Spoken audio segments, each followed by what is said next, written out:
हा समाज जर पेटला तर अखंड हिंदुस्थानामध्ये पाल समाज, बघेल समाज, गट्टी समाज, गद्री समाज हा सर्व अहिल्यादेवींना मानणारा, सर्वोपरी मानणारा मोठा समाज आहे. आणि नुसता तोच नाही तर हिंदू धर्माचं रक्षण करणाऱ्या पुण्यश्लोक अहिल्यादेवी मातेला ओळखणारा, त्यांना मानणारा आहे. मध्य प्रदेशमध्ये तुम्ही गेलात तर प्रातस्मरणीय पुण्यश्लोक अहिल्यादेवी असं म्हटलं जातं.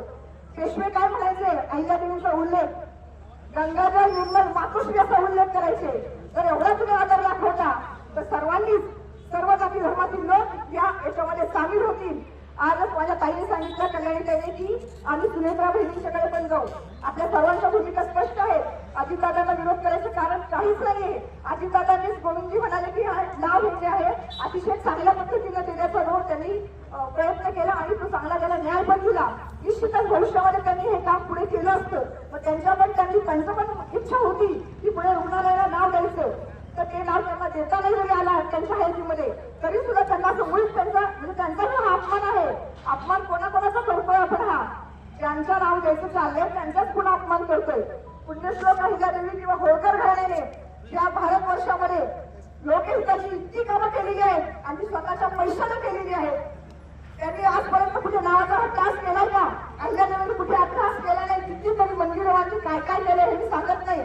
पण आहे जर एखादा मुलगा असतो, आज जर लक्ष्मण ठाके सर बालपणी त्यांच्या आई वडिलांनी काय कष्ट करून त्यांना वाढवले ते आपल्या सगळ्यांना माहितीये. ऊसतोडीवरती ते स्वतः पण गेले आई वडिलांच्या बरोबर. आज ते चांगल्या सुस्थितीत आले तर ते आज त्यांच्या आई वडिलांसोडून ठेवत आहेत. बरोबर, ते आई वडिलांना मान सन्मान देत आहेत. जर त्या अहिल्यादेवीने आपल्याला एवढं सगळं दिले तर आज तुम्हाला त्या समाजाला दिले, अखंड भारतवर्षातल्या प्रत्येक समाजाला दिले. त्यांनी कधी नावाची पूर्वी अपेक्षा केली होती, पण आज आपण त्यांची लेकरं आहोत. तर आज आपण त्यांचं नाव देऊन हे नाव जे आहे त्याच्यात छेडछाड न होता हे नाव कॉलेजला पण दिलं पाहिजे आणि महाविद्यालयात पण दिलं पाहिजे. हे आपण नाव देऊन आपण त्यांच्या रुळातून उतराई होण्याची आपल्याला संधी आहे असं समजलं पाहिजे.